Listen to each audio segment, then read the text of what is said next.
এই দেখো, সাত সকালবেলা কিন্তু আমি বেরোচ্ছি একটা উদ্দেশ্যে, কিন্তু আমাদের আরআরজের পোলাপানরা যে এত ঢিলা, ফারদিনের জন্য ওয়েট করতে করতে আমার মেজাজটাই এখন হট হয়ে গেছে। দীর্ঘ 1.5 ঘন্টা ওয়েট করার পরে দেখেন সে কি ভাব নিয়ে চলে আইছে, বাইকটা একটা স্কিপ মেরে এখানে থামাই দিল। তো আমি আর লেট না করে সাথে সাথে বেরোয় গেছি। ওরা যা বলার পরে বলবানি, কারণ আমার এক জায়গায় জাতি হবে। একটা জিনিস খেয়াল করবেন, যখনই আপনার খুব তাড়া থাকে তখনই দেখবেন রাস্তায় কিছু নবাবজাদা ফসাং ফসাং করে এই রিক্সাওয়ালা আমার মতো ঢুকে যাবে আর আপনার স্পিডটা স্লো করে দেবে। বর্তমানে বাংলাদেশের রাস্তায় চলতে গেলে তো আমি পুরো অবাকই হয়ে যাই।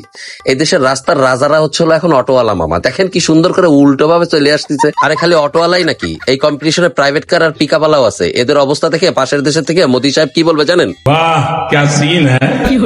আর এই মহাশয়ের অবস্থা দেখে তো আমি পুরো হারকিপটা নাটকের হারাদন টাকার কথা মনে পড়ে গেল। পিছন থেকে কেউ উড়ে গেলে যাক, বাম্পার আমি বাইন্দেই ধোবো, তাও আমি জয়েন দেবো না। আর এই মহাশয়ের ব্যাকলাইট দেখে তো আমার হারাদন কাকার বন্ধু নজর আলীর কথা মনে পড়ে গেল। একই ব্রিজে দুই কিপটা বন্ধু। আর এই দেখেন, উল্টো আসারও তো একটা লিমিট থাকে। বিশ্ব রোডের মতো একটা জায়গায় এই চাচা ফসাং করে উল্টো রাস্তায় চলে আসতেছে। এই অবস্থা দেখে এই পাগল সাহেব খালি গায়ে মনের সুখে গান গাওয়া শুরু করে দিচ্ছে।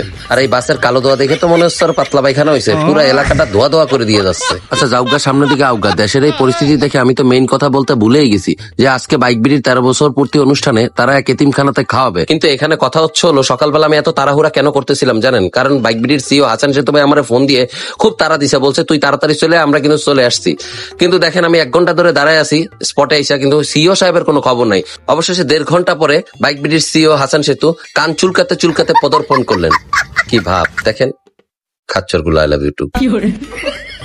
তো এরপর আর ওয়েট না করে জুতাটা কোনোভাবে রাইখে আমি উপরে চলে আইছি। আর উপরে আইসাই আমি এমন ভাবে খাবারের তদারকি করতেছি, মনে হইতেছে যে এইখানের আমি চিফ গেস্ট, আমার জন্য এই খাবারগুলো রান্না করা হয়েছে। খাচ্চর কোন জায়গায়, আই লাভ ইউ থিরি। কিন্তু তদারকি শেষ করে যখনই আমি ভিতরে গেলাম আর সবার মুখ দেখলাম, বিশ্বাস করেন একটা শান্তির প্রসার আমার ভিতরে চলে আসলো। মনে হচ্ছিল যে এইখানেই আমি সবসময় থেকে যাই। মনে হচ্ছিল ওদের সাথেই সবসময় টাইম স্পেন্ড করি। বাচ্চাগুলোর মুখের দিকে তাকায় এতটা ভাল লাগতেছিল আমার, যেটা আমি ভাষায় প্রকাশ করতে পারবো না। এন্ড বাইক বিডিকে ধন্যবাদ, তারা প্রতি বছরই তাদের বর্ষপূর্তি অনুষ্ঠানগুলো এমন এতিমখানাতেই কাটায়। আর এটা আমার খুবই ভাল লাগছে, এর জন্যই আজকে আমি জয়েন হয়েছি।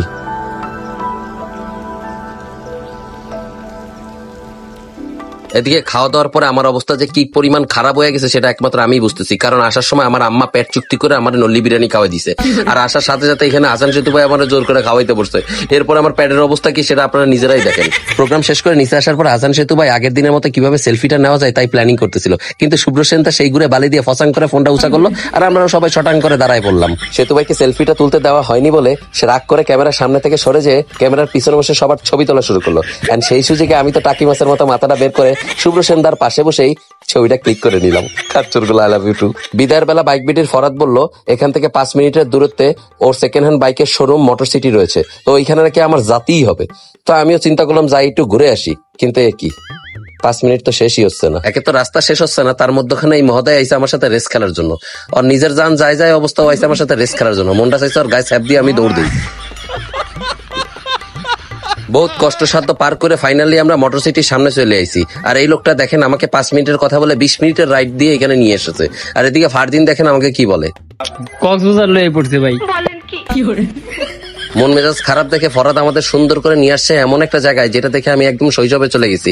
ওই যে একটা কবিতা আছে না, আমাদের ছোট নদী চলে বাঁকে বাঁকে, বৈশাখ মাসে তার হাঁটু জল থাকে, ঠিক এরকম একটা নদীর সামনে নিয়ে আসছে। আর এত সুন্দর লাগতেছে চারিপাশটা, একেবারে প্রকৃতিতে আমি হারাই গেছি। আমার যে মন খারাপ ছিল সেটা, সরি আমার যে রাগ ছিল সেটা আমি ভুলে গেছি। কিন্তু নিয়তির যে খেলা সেটা তো আমি খণ্ডাতে পারবো না। এমনিতেই সকাল থেকে আমার উপর দিয়ে শনি যাচ্ছে, তো এখানে আসার 5 মিনিটের ভিতরে সুন্দর মুষলধারে বৃষ্টি শুরু হয়ে গেল আর আমি আটকা পড়ে গেলাম। কেমনটা লাগে ফরাদ বল? তো শনি জালাগার তো লাগেই গেছে। এই বৃষ্টির মধ্যখানে কাক ভেজার মতো ভিজতে ভিজতে আমি আর ফারদিন বাসায় আইছে জোতার ভিতরে পানি খুঁজছি, কিন্তু পানি তো আর পাচ্ছি না, আর পাবো কই, তা তো শুকিয়ে গেছে। খাচ্চরগুলো আই লাভ ইউ টু। তো ভিডিওটা ভালো লাগলে অবশ্যই লাইক কমেন্ট এন্ড শেয়ার করবেন, অবশ্যই করবেন, কেন করবেন না? এত কষ্ট করছি, কোথায় কোথায় গেছি, আপনাদের কত কিছু দেখাইছি, তো শেয়ার করবেন না? ঠিক আছে, ভালো থাকেন, সুস্থ থাকেন, আজকের জন্য এখানে টাটা।